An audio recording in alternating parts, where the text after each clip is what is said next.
Well, here we go. Another found footage series that I'm talking about, but it's not Paranormal Activity, which, if you haven't watched that one, definitely check that out. This time, it is of the VHS series. Now, so far, there are 5 movies in total, if you count the one that came out this year. Which I'm going to review that at the end, because I just watched it. This series is interesting because it takes the found footage genre, which, if you don't know the found footage genre, I might have talked about it in my Paranormal Activity review, but it was really kickstarted by 2 movies. The Blair Witch Project in 99, which, whatever. And another film, I believe that was 1998, called The Last Broadcast, which not a lot of people saw, but it was Blair Witch that really kickstarted it. And then it went away, and then it wasn't until Paranormal Activity, which was made in 2007, but wasn't released until 2009, and Cloverfield in 2008, that it really didn't come back into the light. Now, found footage movies, a lot of the time, they make them to make a quick buck. Like The Gallows or Chernobyl Diaries or any of those movies. And they don't work. But with this series, what it does differently is that the series started out in 2012. So Paranormal Activities were they were still coming out like every year, but you also had just a whole slew of found footage movies that were just made for the cheap and just terrible. And this series kind of got thrown into that same category, but I think it's an interesting series. So this series takes the found footage genre and mixes it with anthology stuff. Now, if you're not aware what anthology stuff is, it's either like if you go back and look at The Twilight Zone, where each episode it was a different story. That's anthology based. So like Twilight Zone or Creep Show or any of those types, like John Carpenter's Body Bags, which, yeah, that kind of stuff. Those are anthology stuff. So it's multiple stories into one, or Tales from the Crypt. It's multiple stories told in one go. And this movie this series does an interesting job. It does a really cool and interesting job. How I found out about the series was back when I was in elementary school and I had an iPod. Now, it wasn't the iPod like the one with like the scroll wheel at the bottom.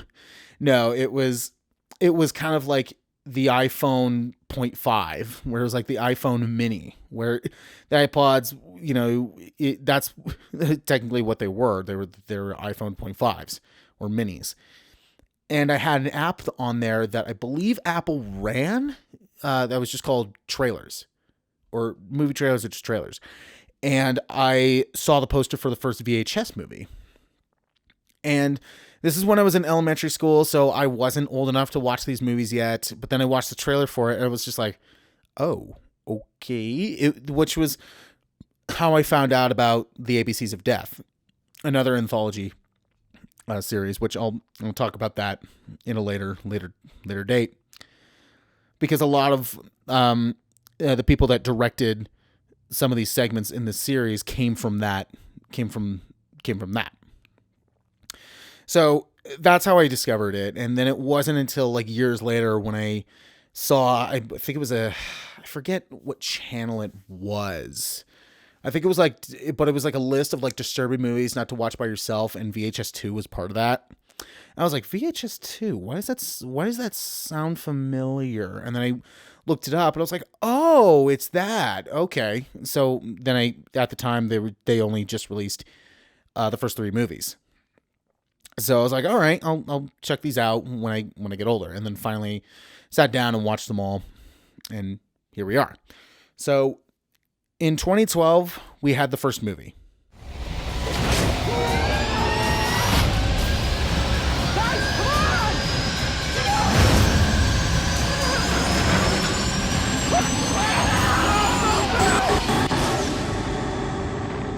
You're all gonna die up here.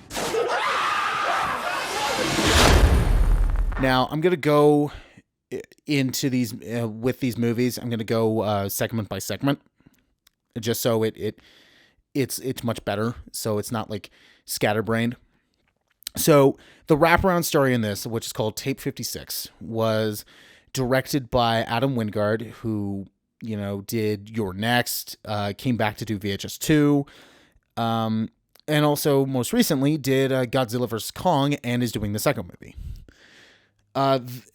Now, with anthology movies, a lot of them are hit and miss. You're either going to have, much like ABCs of Death, where some of them are really good and some of them are just like, okay, that's just fine. And then some are just like, what was that? Yeah. And VHS is no exception. So the wraparound story is a bunch of just plain jerks, playing a bunch of guys that just running around, having fun with their cameras. They get a job from an anonymous source. You never find out who it is. And to go break into this house and find this one VHS tape. But when they get there, there's a dead guy that's sitting in a room with a bunch of TVs, and there's just mountains of VHS tapes. And so when they start popping them in, those lead up to our segments. So the first segment is called Amateur Night, which is directed by David Bruckner, who did The Night House, and most recently did the new Hellraiser, which I did review. Go check that out. And his segment was really interesting. It was a bit slow paced, and it worked that way. This one also has Adam Wingard acting in it, which is a bit weird. And what's also a bit weird is that I got this and the wraparound confused on who directed what. And then when I did like a deep dive on it, I was like, oh, Bruckner directed this one and Wingard did the wraparound. I thought it was the other way around. So, okay. Because I'm going to say this, the wraparound story, to me, it's not really all that great because all these guys are just incompetent. All these guys are just complete and utter jerks to not each other, but just people. And it's like, I want them to be slaughtered. Like, we're following these people? Like, why are we doing that? Like, okay. But with Amateur Night, it's about three guys who are friends, and the one guy is wearing glasses that have a hidden nano cam in it. And, some of the ways they have the found footage aspect to it is a bit creative, and I like that.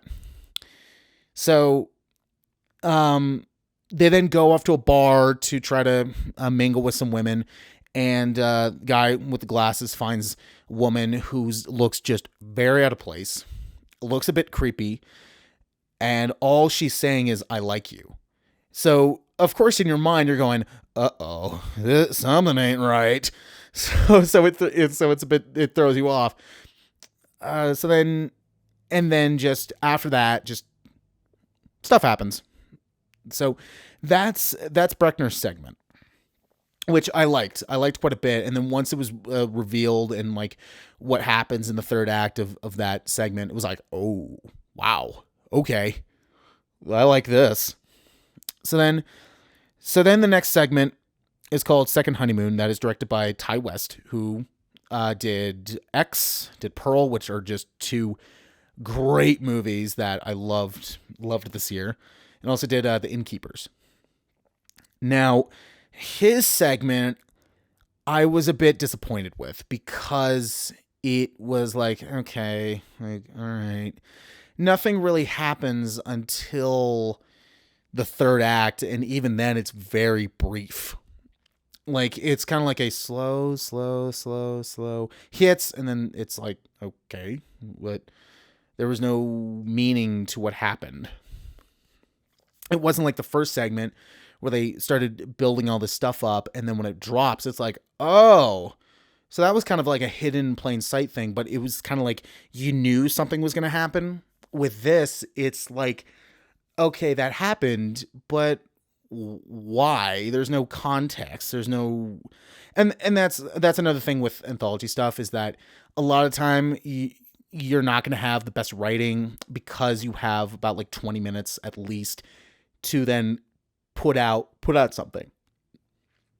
And in this case, sometimes it does it, and then sometimes, like in this case, it doesn't.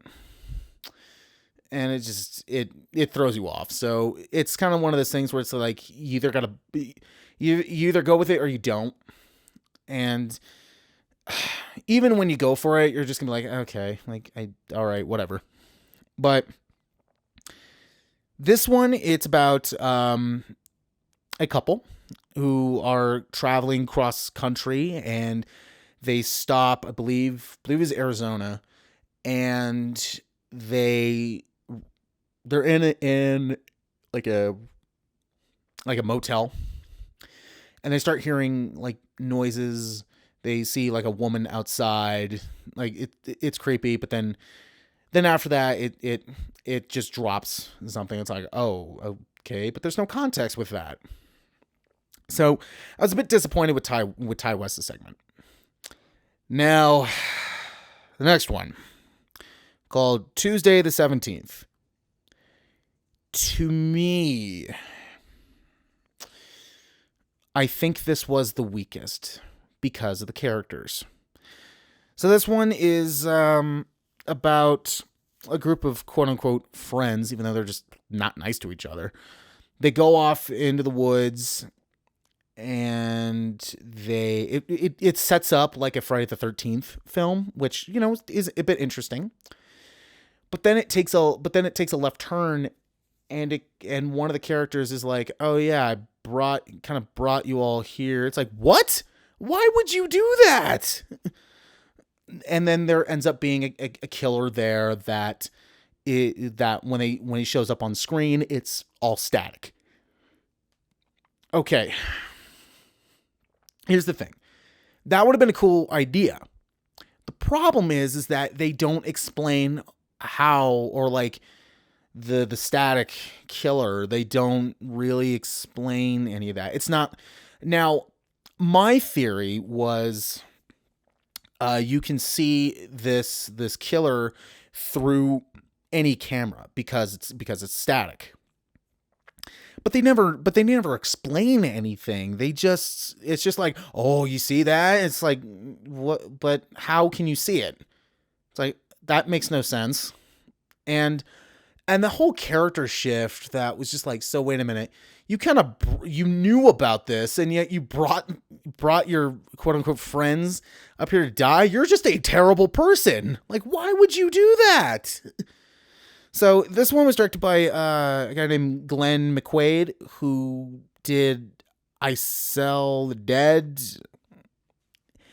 and nothing else I've heard of from him. And wow, this one was just kind of like, wow, this wasn't very good. So yeah, this one, not good.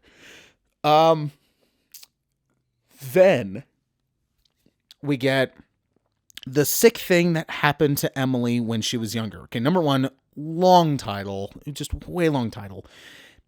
And another thing too is that this segment is filmed all on a computer, so kind of like Unfriended, but before Unfriended came out.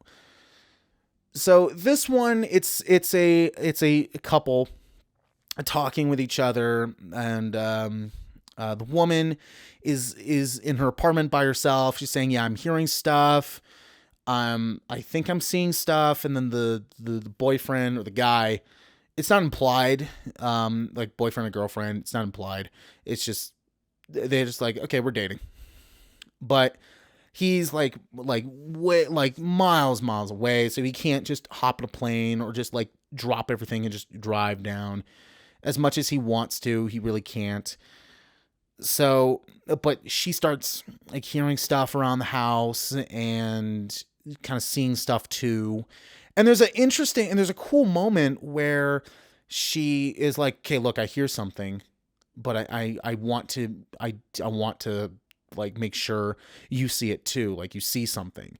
So she has the computer in front of her even though she's closing her eyes, or she's walking, and then when something pops up on the screen, the guy then goes, all right, shut your eyes, and then just stops. And it's like, okay, that's a cool thing you're doing. And then the end was kind of like, oh, okay, that kind of came out of nowhere, but okay. Like, what was your whole goal with what happened? Like, what was it? And again, with anthology stuff, it's never explained. So this one was okay as well. Now, this last one was my favorite. I think they saved the best for last. This one was called 10/31/98. And this one was directed by a group called Radio Silence, who did Ready or Not, which is awesome.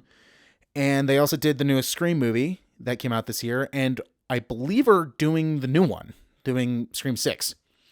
So I like them quite a bit. Their segment is a bunch of guys, they get invited to a Halloween party. And they get dressed up. Like, one of them's the guy that has like the GoPro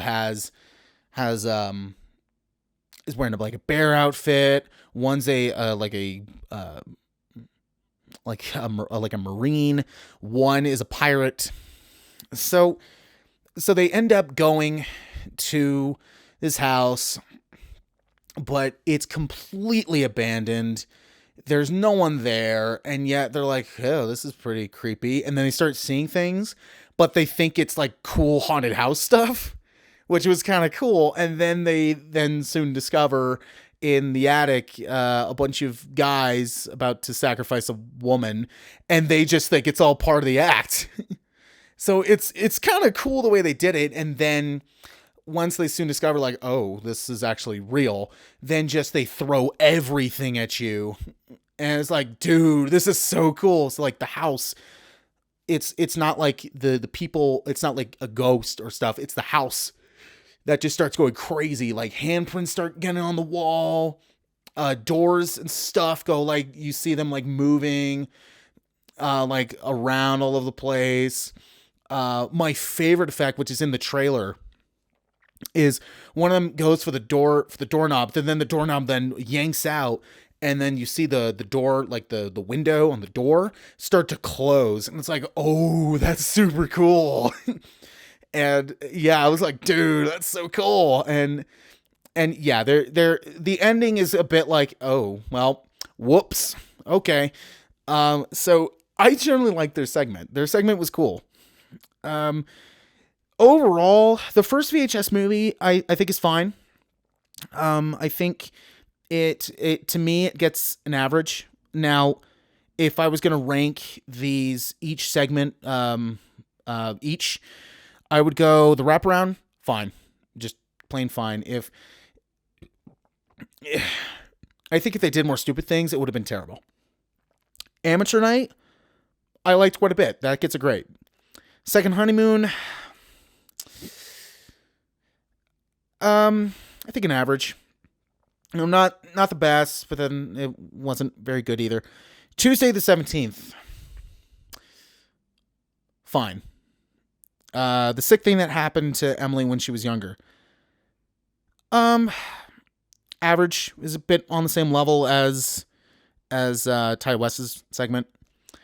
The 10/31/98, great. That one was my favorite segment, with Amateur Night a close second. So I would go Radio Silence's segment, then David Bruckner's segment, then Ty West's, then Joe Swanberg, who did the sick thing that happened to Emily when she was younger, and then finally Glenn McQuaid's Tuesday the 17th. That was the worst one. So this movie did pretty well. I believe it was at it was either South by Southwest or Fantastic Fest, and then it grew an audience. And then the next year in 2013, they did VHS 2. Here, look at this. These tapes only affect you if you play it in the correct sequence.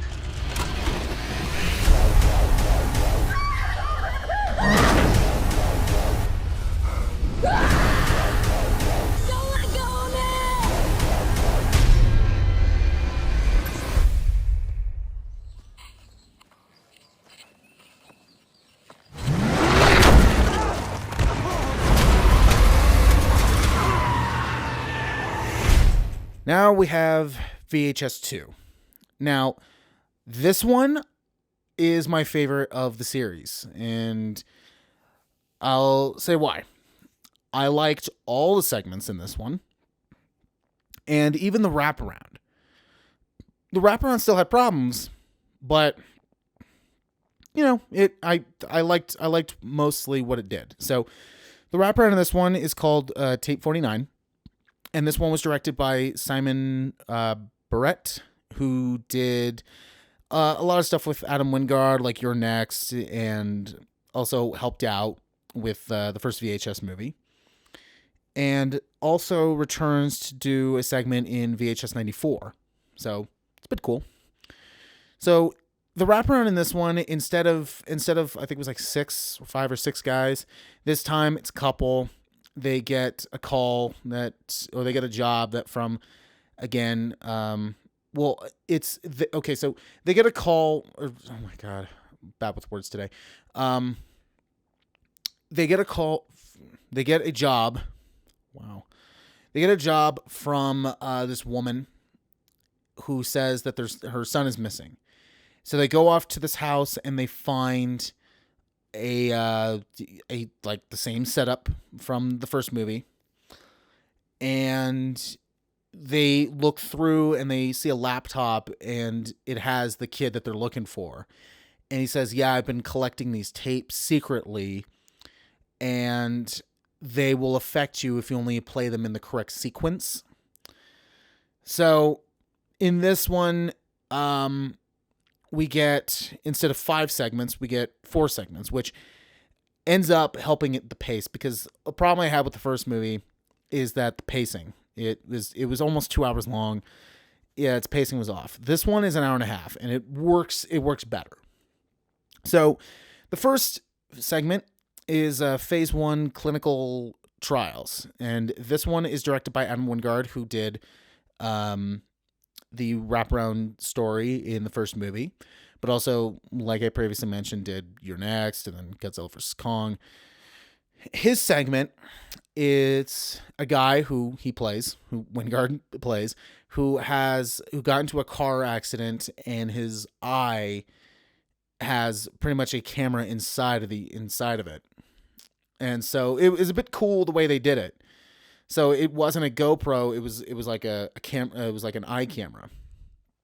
It was kind of like Mission Impossible a bit, where he starts noticing, like, he starts seeing like ghosts pop up, and that's pretty much all I'll say. He then meets a woman who was deaf and ended up getting a transplant, but instead of her seeing stuff, she hears stuff. So then they both have that connection, and they both are trying to stop what's happening.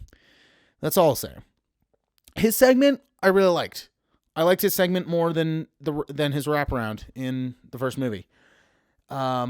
Because it's like, all right, this is happening. Okay, it's building up. All right, and then the second half, it just starts showing you like, uh-oh. So it's more supernatural, which I liked that. So I liked his segment quite a bit.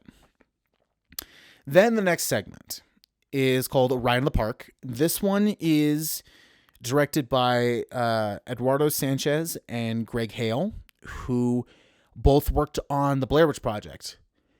I believe Eduardo co-directed that, and Gregg Hale, I think, was producer on that.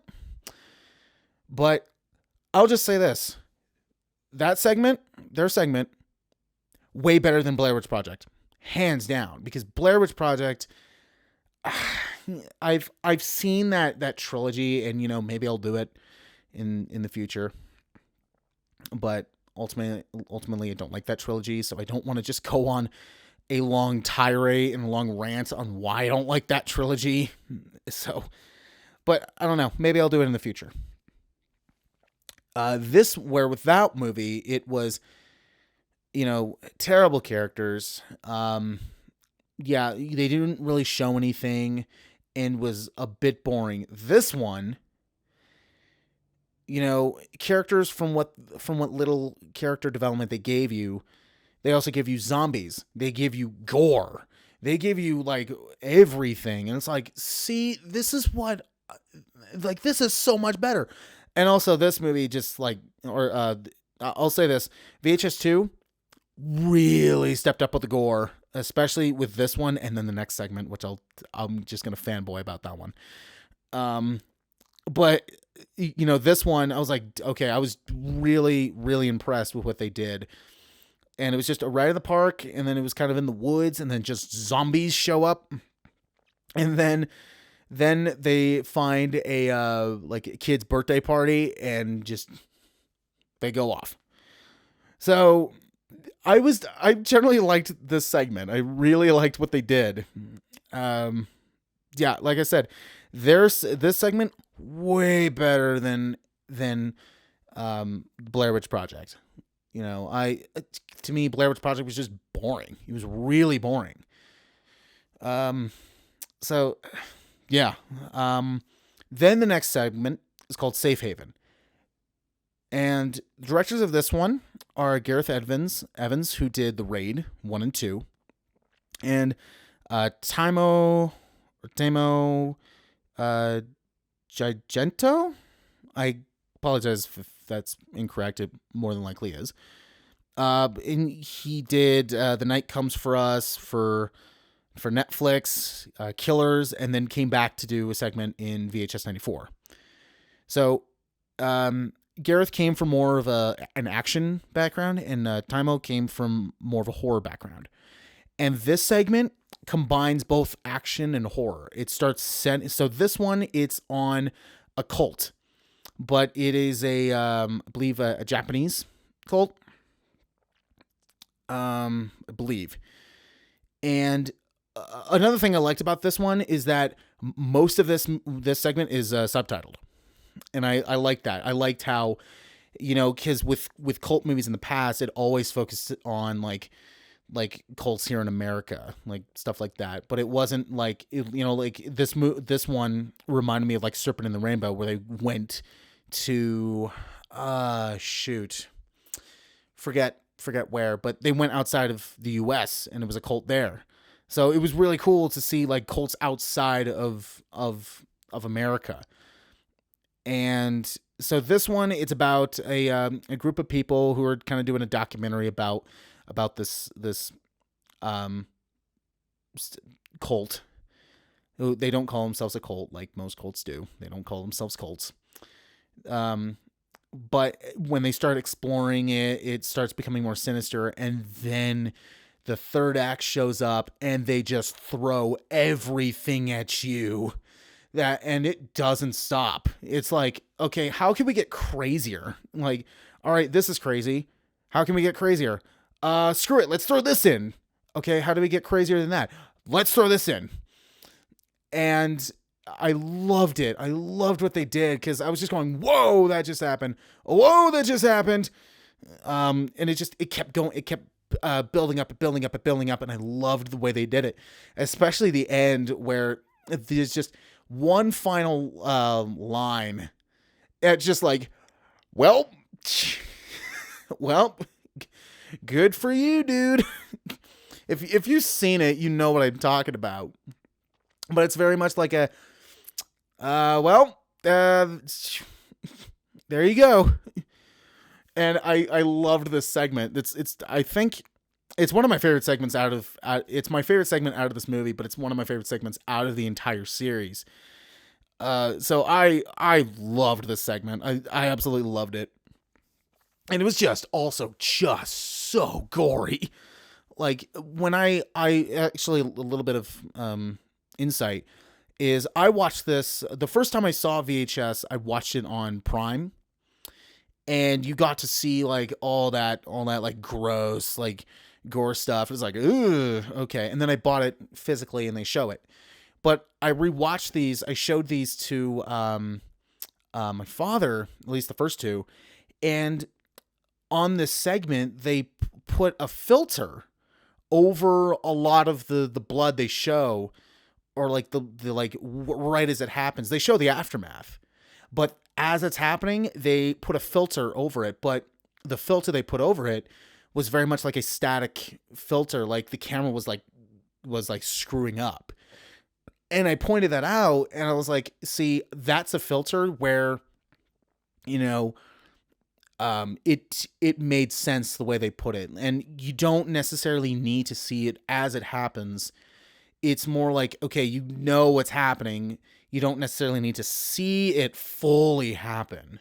I mean, even through the filters, you could still kind of see what's going on, but it wasn't too distracting. It was just, I saw it, the uncensored version of it first before I saw it was on Hulu. And they put that filter over it and I pointed it out and I was like, oh, that's a bit weird. But then I came back to it later. It was like, but it didn't take away what was going on. So I'm happy about that. It wasn't like a giant black bar or they cut it really weird. And it's just like, what happened? Okay, that made no sense. So then the last segment is Slumber Party Alien Abduction. This one is directed by Jason Eisener, who did Hobo with a Shotgun, which is so ridiculous, but it's awesome. It is. If you don't know about that movie, I'll try to cover that in the future because it's awesome. It is Rutger Hauer, who plays a homeless guy, who plays a hobo. All he wants is a lawnmower, but instead gets a shotgun, starts killing mob members, corrupted cops, pedophiles, while talking about bears for 90 straight minutes. That's the entire movie. That's the plot. That's the movie. And it's awesome. It's stupid, but it's awesome.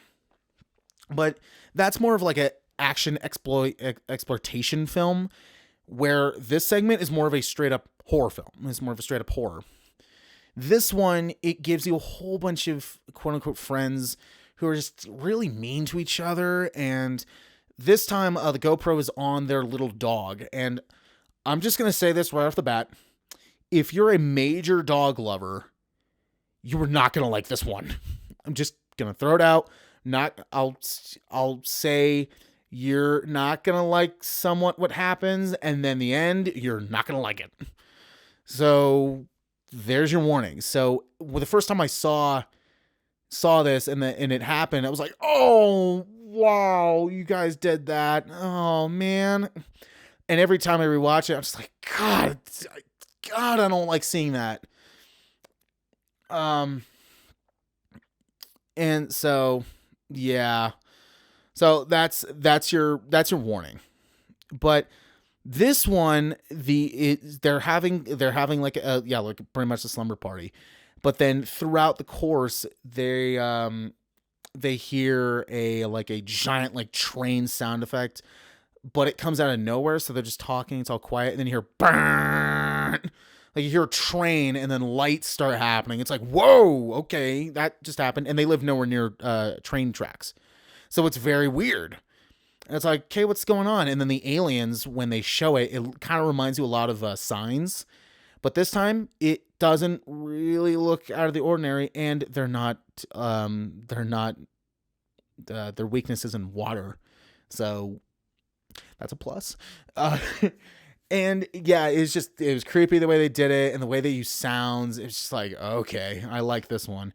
So I liked this one. I liked 2. I liked 2 quite a bit. So 2 was my favorite out of the series. I would say the wraparound, it gets an average. Phase 1 clinical trials, it gets I'd say great. Ride in the Park, great. Safe Haven, I loved it so much. That one gets amazing. And then the Slumber Party Alien Abduction, if it wasn't those just nagging kids and which was fine.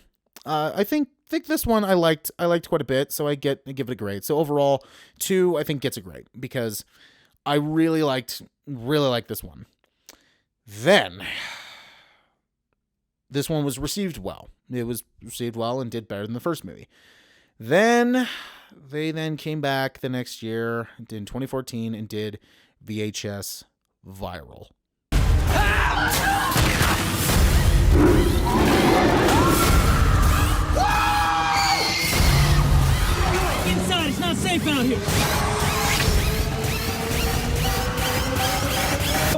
tase your ass if you don't get inside right now.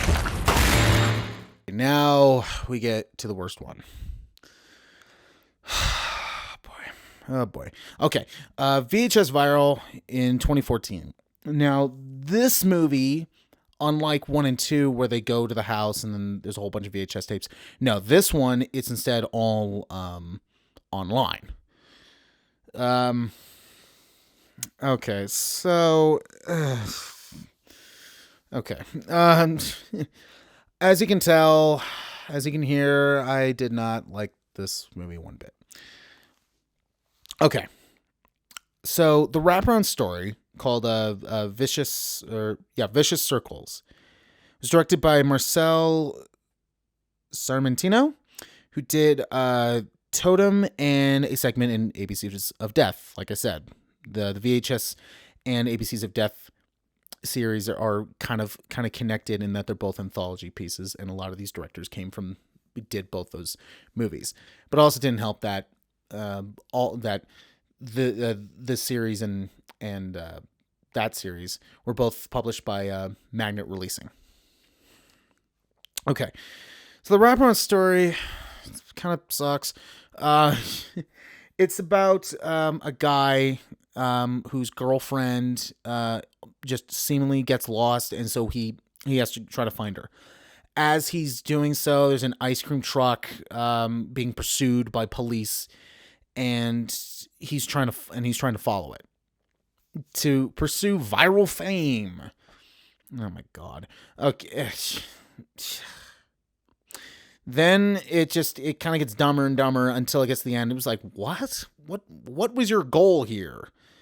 Like, what? No, it was one of those things where it's just like, you gotta be kidding me. Okay. And it wasn't like where you're like, what? It was, yeah, it wasn't like, what was that? It was like, you gotta be kidding me. So maybe in the future I should just let the swearing go and just bleep it out. Editing. That's what editing is for. But anyway, so the wraparound story sucked. Now, this one only has 3 segments. And also this movie was like 80 minutes long. So it sucked, but I was fine with it because it was a short movie. So I was fine with it. So the first segment is called Dante the Great. And it is directed by Gregg Bishop, who did a movie called Siren, and a lot, like, kind of like an unknown background. This segment, I'll say, is the best one out of the 3. So this one, it's about a guy named Dante who finds Houdini's cape, but finds out it's an actual supernatural thing. And it can actually make yourself invisible and then reappear. Kind of cool concept. Kind of a cool concept. And then it was setting up nicely, and then the end, a lot of people were just like, yeah, it was kind of fun, but then it made no sense because it was like, okay, there's a camera here, there's a camera here, a camera here, like, whoa, what's happening? And then it was just kind of like, okay, you don't even know what you're doing anymore. So yeah, that segment I think was the best one, but it wasn't very good either. It started out interesting, but then it just declined. It was kind of like a roller coaster. We're at the very top, and then it just starts going down, and then down, and then just down, and then it never picks back up. You're on that top. The build up, there was no build up. You're just on the top, and then you just go straight down. And it's like, you don't pick back up. You don't go straight. You just keep going down. It was like this movie. And yeah, I didn't like it. So the second segment, called Parallel Monsters, is directed by Nacho Vigalondo, who did Time Crimes and also wrote Colossal. And this one, it was an interesting concept, but I think what ended up happening was just like, what is what's happening? Like, okay, whatever. This one is about a guy who has a girlfriend, and he's been building a machine that could take into parallel universes. And it actually works. Like he opens up a parallel universe, and it's the exact same as he looks through it, and it sees it's the exact same setup as the room he's currently in now, and he sees himself, but it's a different one, going like, dude, we cracked the code. Like, hey, let's see what happens on the other sides. But what he doesn't realize is that the parallel dimension he opened up, everybody ends up having glowing eyes, and then if you're a guy, a certain body part is like super huge and looks like a monster, and if you're a woman, your explicit body part, I'm just not gonna say it here. Even though I bleeped out something, but I don't care because I did not like this one. It's like it opens up. It's like, what is happening? Like, what are you doing? Like, what are you doing? Like, are you trying to make like a horror porno or something like that? Like, what are you doing? So yeah, this one just was whatever. Then we get to the final segment, which was the worst one, called Bone Storm. And this one was directed by a guy named Aaron Moorhead, who did cinematography and also directed a couple episodes of the MCU's Moon Knight, and is supposed to do some episodes of season 2 of Loki. So it was a bit strange because I liked Moon Knight. I didn't like his segment, but also that's because Moon Knight's in the MCU and they have, that's a different story. They have their stuff going on. But this one, it's about a just stupid skater kids that are all just complete punks, think that they're cool, and I'm like, no, you're not. You're just an absolute punk. So then they go out into the LA River, which there's nothing there. And they skate around there. And then one of them accidentally falls and then trickles blood. And then they spot some cloaked being on the side, and zombies show up. That's it. That's all this was. It felt very much kind of like a reduxed version of Around the Park from VHS 2. But this time it just was like, what are you doing? Like, what is happening? And yeah, it just didn't make sense. And then there was one part that, I'm sure they were just like, hey, we're going to throw this in because we think it'd be funny. But to me, it wasn't funny. It was more just like, what did you just do? Like, what was that? And it was, I think they have a whole, these kids have a whole bunch of firecrackers. So then they stuff them down, one of the zombies, and then they run away. And then when they turn around, the zombie just looks straight at them and then flips them the middle finger and then explodes. And it's like, what was that? Like, what? Now, I'm sure what they meant for it to be was more comedic, but it just came off as stupid. And I'm like, what are you doing? And then when it cuts back to the wraparound, the end was just like, okay, what was this? Like, this absolutely sucked. So VHS Viral, the Vicious Circles. Oh my God, I don't even know if I want to rank these, because they kind of all sucked. I'll say,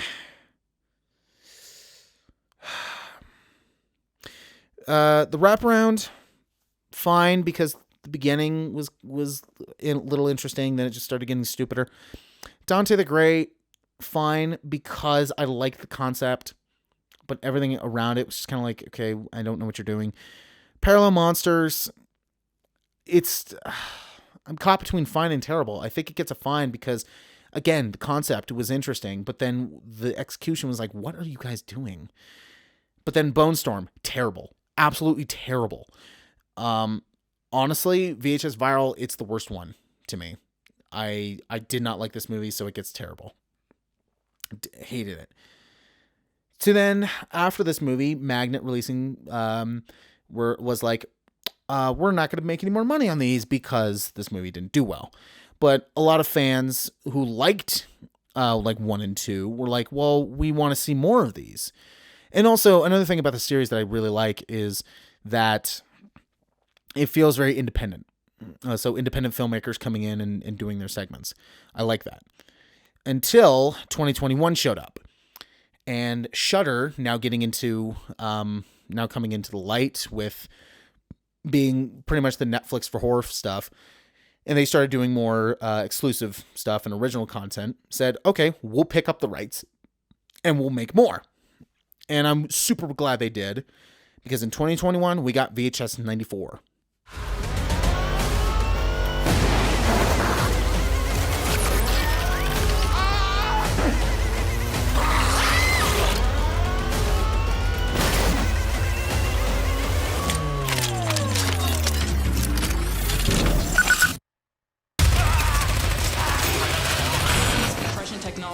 The Veggie Masher turns your vegetables into a tasty, mouth-watering paste.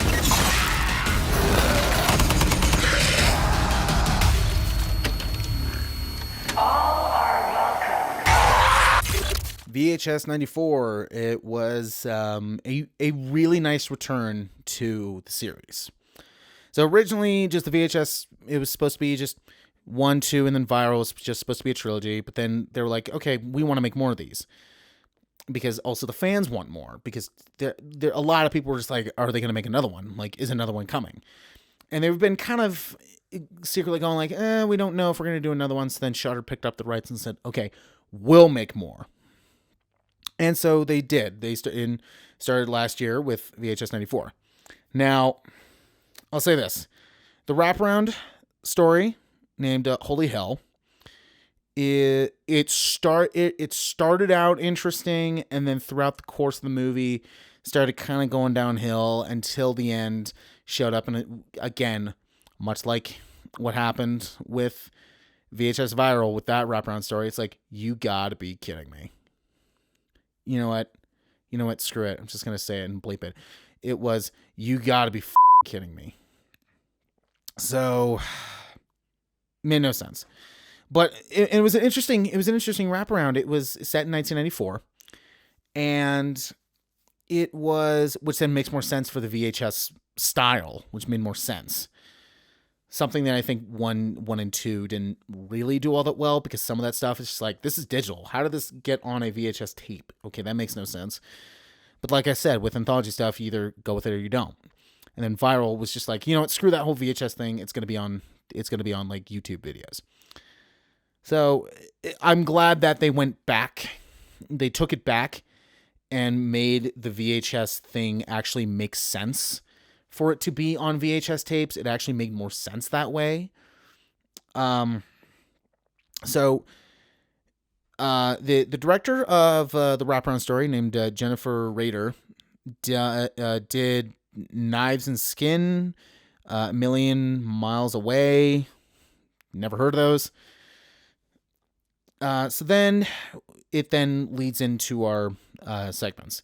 So the wraparound is it's set in 1994. A SWAT team gets called to go to this building where apparently something happened, and as they're adventuring throughout it, there's like TV screens, which then lead into our segments. So the first segment is called Storm Drain. Now, a lot of people online said that this one is their favorite. To me, this one I think is my second favorite. I'll get to my favorite one in a little bit. But I'll say this. VHS 94, I liked all the segments. I did not like the wraparound. I'll say that right now. So Storm Drain is about a news reporter and her cameraman going to, I believe it was explore why the homeless population has kind of infiltrated the storm drains. And as they venture through it, they find out that, oh, there's a giant monster here. And actually, something that's a bit funny, and I'll say it, the creature's name is Radma. And what's actually pretty funny is that Radma has pretty much become an icon now. They actually have a Twitter account dedicated to this creature. And what was a bit funny is when 99 was coming out, or it was being promoted, whoever was in control of that Twitter account like replied to Shudder and said, "Am I in this one?" And I'm just like, dude, I love this. I love whoever's controlling this. I'm following them. Like, I love this. So I really liked what they did with this one. And the director of this one is Chloe Okuno, who did one other thing, and it's not a good word. I'll spell it SLUT. I'm not going to say that because, it's not right, among other words and language stuff, but I'm bleeping that out. So I really like this segment. I really liked it. Then the next one is The Empty Wake, who was directed by Simon Barrett, Barrett, who came from part 2 to do this one. And I really like that one. This one, it involves a woman who is working like a funeral service, but is basically staying overnight. So that way it's basically like no one can break in or like anything else that happens. But unfortunately a storm ends up rolling over. And then all of a sudden there's something in the body that's in the casket starts moving. And it's like, oh, well, it's kill it with fire. It's dead. Might as well cremate it. So then, yeah, it just becomes like a survival scenario where you're in this one location. It's very cramped in there, and there's a dead guy roaming around.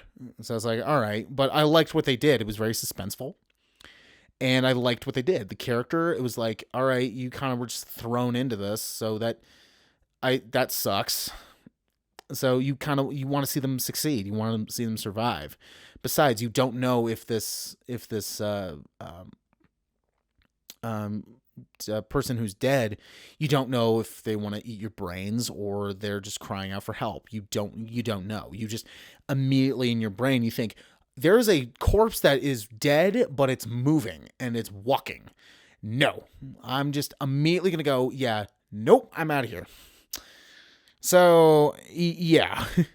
So I like this segment. Then we get to my favorite segment, which is called The Subject. Now, Timo from Safe Haven segment from part 2 came back to do this one. And honestly, this one combined the action and the horror. And this one, it's all subtitled. It's all, I believe Japanese again. And I really like what they did. This one revolves an evil or just a mad scientist who is kidnapping people and using their bodies to then meld in machines. So like there's one where it's just a human head on like robotic like legs, kind of like The Thing, but it's an actual head on like robotic legs, kind of like a human spider.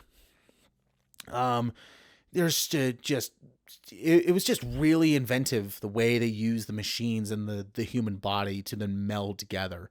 It really worked, and the person you're following, you just feel really bad for them because you're like, wow, like that's just sucks. And then the SWAT, then another like a police force come in. And it just gets right into the action. And it's like, dude, this is awesome. I love this. So I really like this segment. I thought it was really cool. And yeah, I had a lot of fun with this one. It was both horrific because of what this scientist was doing to these innocent people. It wasn't like Saw where a lot of them, they had their own like issues with life. They weren't respecting every day of their lives. In this one, it's just, you don't know their backgrounds, so you believe they're innocent, and it just sucks. It really sucks what they were kind of thrown into. So I like this segment. It was my favorite. I didn't like it as much as the Safe Haven one, but again, I really liked it. Then the last one is named Terror. And this one is directed by Ryan Prows, who did a movie called Lowlife. Never heard of it, but did that one. And this one involves a bunch of guys who are kind of like pro guns and stuff like that. And immediately I'm going, oh God, here we go. Like this, I'm just going to hate these people. But instead of them being like the like, yeah, we got to protect our borders, and then they spit out tobacco, because they kind of feel like that. But instead they're like, we're protecting evil. And you're immediately thinking like, oh God, it's going to be, they're like, we got to protect the borders and stuff like that. But it's not. They end up being in a barn where like some entity is there. And it's just like, oh, okay. Like, all right, you completely turned it around. And I thought you were going one way. Then you pulled it around and did it this way. All right. I generally liked what you did. But this one, I didn't really like until the second half. Because the characters, it was just like, I've seen this kind of behavior in people before and I don't like it.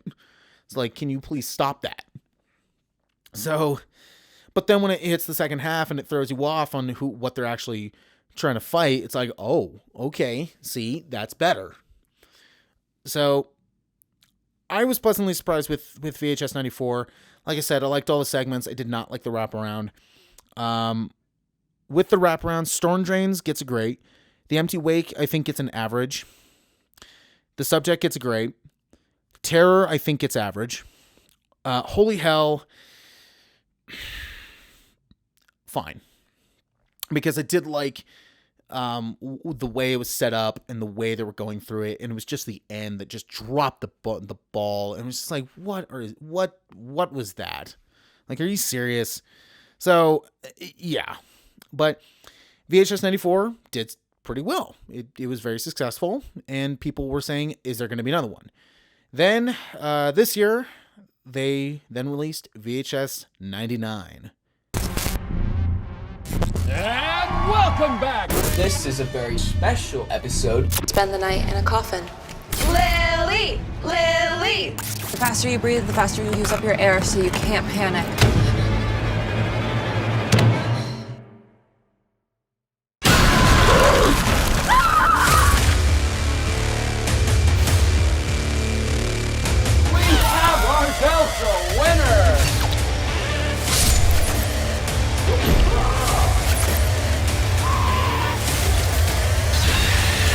VHS 99 came out this year. From time of this recording, I watched it a couple days ago, and then was prepping to do the series. So this one, the theme that they were kind of going for was hell, and I think overall it did a good job. I still had some problems with it. Like in this one, there kind of is no wraparound story. I mean, there is, but it's some kids like home movies that he's filming with his like little like green army men and stuff like that. And it was kind of funny the way they're doing it.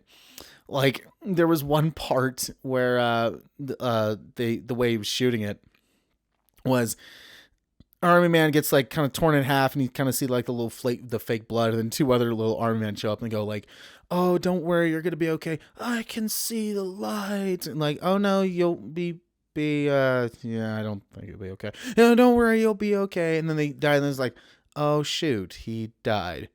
Anyway, and then just kind of move on, and then they also do like some other stuff that I was kind of like, okay, I kind of like this like little like comedic break in between what's going on.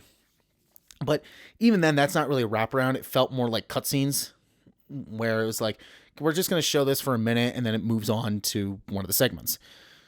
So the first segment in this one was called Shredding. Now, this one was directed by Maggie Levin, who did a segment in that Hulu show Into the Dark, which I haven't seen, called My Valentine. Now, hers is about a band, a kind of like wannabe band, who decides to play at a location where a previous band named, this is the actual name, named Bitch Cat. So kind of like cat dog. But that band ended up dying. They ended up, I believe, being burned alive. And so they want to go there and play and like experience like what happened. Fortunately, when they get there, they were too stupid, and they're like, well, something's here, and then the band comes back and they're all zombies. It was interesting the way they did it, but the problem was it was the characters. The characters dropped me out of it. They're just like, dude, do you really believe in this kind of stuff? Oh, boo-hoo, you're just being a little Boy Scout. And I was like, okay, no. I'm like, no. Why would I be in a band with these jerks? Why would I be friends with these punks? I would not. Like, no. And then what ends up happening is kind of like, okay, I like what they did, but okay, whatever. So, yeah, this one was okay. It was all right. The next one was called Suicide Bid. This one, it was the characters, and again in this one, it was the characters. I didn't understand this one. This one was directed by Jonas Roberts, who did both 47 Meters Down, and also did Resident Evil: Welcome to Raccoon City, which I haven't seen, but people are saying it's not very good because I kind of just gave up on Resident Evil being in movies. I just gave up on that.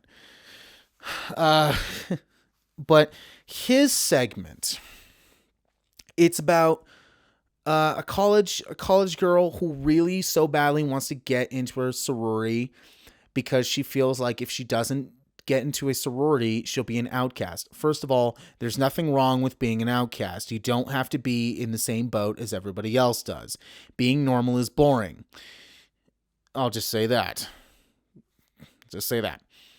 But the sorority she chooses, it's a whole bunch of girls, and they're like, well, your initiation is you have to come to this place, and you have to be buried in a coffin, and you have to be there all night. And it's like, no, I don't care if you're trying to get into a group. I'm not doing that. No, I'm not that stupid. And as it goes on, the character's gotten stupid. And then, yeah, I didn't really care for this segment. I didn't really care for it. It wasn't until the end where it's like, okay, like you finally showed stuff. And okay. But by that time, it's just like, whatever. Okay. I didn't care about any of the characters in the segment. I just didn't care. So at this point, I was just going like, can you guys pick it up a little bit? Then the next segment it definitely picks up, called Ozzy's Dungeon. This one was directed by a guy named Flying Leotis, who is more of a composer. I mean, directed a couple stuff, but it's more of a composer. And this one is like the way they play it. It's like it was a Nickelodeon game show. It was the Temple. That temple game show. They play it like that, but it's rigged. And the host of the show is actually played by Stephen Ogg, who's Trevor Phillips in GTA 5. And I noticed it for a second. I was just like, he looks familiar. And I looked it up. I'm like, that's who I thought it was. So I'm like, okay, cool. But in this segment, there's two kids. One of them being black, the other one being white, and the black kid ends up winning all the challenges, and I'm like, that's great. But they're trying to rig the game as much as they can because they racist, and I'm like, oh god, this is only gonna end poorly for you. And you know what? I don't care about you. And it does end up rigging, and then the kid ends up getting hurt really badly. And then what ends up happening is the family of the kid ends up tracking down the host or Trevor Phillips and just put him through misery. And I'm like, well, I can't say you don't deserve it. And I was like, okay, I like what they're doing. And they kind of they're forcing him to go through the old obstacle course again and see how it was like rigged. And I'm like, okay, I liked what you're doing. You're giving him your own medicine. But then they wanted, because in the show, if the kid who wins gets a wish. And so they end up going to, now here's kind of where it kind of lost it for me a little bit, because I'm like, okay, you didn't explain why this is happening, but okay. But they end up going to the soundstage where the show is, and somehow the set's still there, like everything's still intact. There's no security. It was kind of like Chernobyl Diaries, where the front entrance is like, yeah, you can't go in, but then there's a back entrance just a couple minutes away that there's no guards. And it's like, don't you want to kind of protect this place, especially at nighttime? Don't like sound stages like have like top end security? Like, what's going on? Like, okay, that made no sense. And then they start diving deeper and deeper into the set, and they all of a sudden they come across like some cult. And I was like, okay, but how did this happen? Like, why is this here? There's no explanation. And again, it comes with anthology stuff, is that you only have a certain amount of time to then put out a story like this. But, overall, I liked what they did with this one. They added like when they're doing like the kids show, they added those goofy sound effects, like when they slip and fall, you hear like the wee, like kind of sound effects and stuff. So then that was a segment. The next segment is called the Gawkers. It's about a group of kids gawking. And I'm like, okay, well, first of all, these kids are just, whatever. I don't care about these kids at all. So they end up kind of stalking a woman, a blonde woman, and they're just like, man, we just really want to like have sex with her, like, oh my god. And then end up something happens. So, but what ends up happening is like, okay, you guys kind of deserved it. Wait, really? Like, okay, I don't really understand. Okay. I'm like, I've seen this before, but I don't care. So I'm like, okay, whatever. So the director of that segment was Tyler McKintrey, maybe? He did Tragedy Girls. Again, don't know. So then the last segment, which is called To Hell and Back. This one, so the way this movie went, it went like, it was going steady, then kind of went down, went back up a little bit, then went back down, and then this one, it went back up. This one is directed by Vanessa and Joseph Winter, who did another Shudder film called Deadstream, which I heard is pretty good. And a lot of people are saying it's actually a found footage movie that's a horror comedy. So I'm like, okay, sounds cool. So maybe I'll check that one out. But this one, it's about a group of people who are kind of like cult or like coven, and they have a woman they're going to sacrifice, and even the woman is just like, yeah, I'm all good. You guys can sacrifice me because the future. I have always see like future before me, and it's like, oh, okay, all right, whatever. But then something and doesn't end up going right, and then two guys that are kind of like working the camera system, they end up getting sent to hell. And the way they have it, the way they have hell going is like, okay, this is kind of cool. Like they have a book, kind of like the Necronomicon, but the way they planned it out was kind of cool. Like each page is kind of like, yeah, with like each page is a different demon. But when they go there and they go to hell, it's very like they're walking around and they see all the demons everywhere, and it's just like they're just sitting there. They're sitting there in limbo, and then once they're being called, then they can finally come out. But it was kind of cool the way they did it, and I was generally surprised on this one. And then so then they said like, well, we only have a certain amount of time because it's about to strike midnight in a couple minutes. We only have a certain amount of time before we have the ability to get back. So it becomes a race against the clock segment. And then when it gets to the end, it was like, well, wrong. Like, you did it, but wrong way. It's like, wrong way of doing it. And it was just kind of funny the way they did it. It was like, yep, that's, whoops. It's like, you did it, but whoops. So I like this segment. I think it was a nice conclusion to the movie. This movie, it had problems from the first movie where I was like, I either didn't like the segment or I was liking it until they did something. So this one I would kind of put on the same level as the first movie.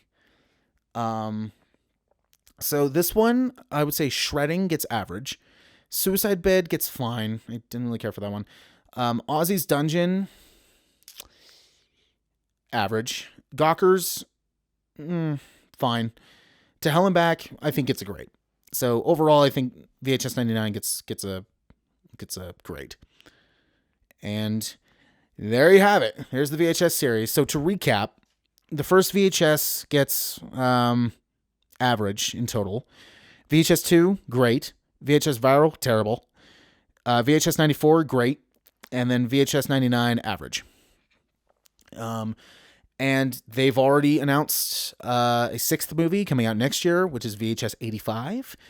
And that one's going to be 5 segments. And one of the directors is David Bruckner, who did 2 segments in this series. He's coming back. Or no, I'm sorry, 1 segment. I got him confused with Simon Barrett. The Amateur Night from part 1. He's coming back to do a segment. And also Scott Derrickson is doing one, who did Sinister, The Black Phone. And I was generally surprised when they announced that. I was like, ooh, that's super cool. And then the other 3, I have no idea who they are. So, which ends up happening with the series. Like, I'm like, oh, I know who they are. Who they? And then, yeah, it just goes from there. But, this is a very interesting series. I definitely recommend checking them all out. Even if you can avoid Viral, do it. But, it's a very interesting series, and I like the way the series goes. Even if I don't like one of the movies, I'm still interested to see where the series goes because it's an anthology. You can do whatever you want. So I'm interested to see what VHS 85 does next year, and I enjoy this series for what it is. So thank you for listening. Subscribe for more reviews. Check out my other series reviews, like my other like Paranormal Activity, where another found footage series. And thanks for listening.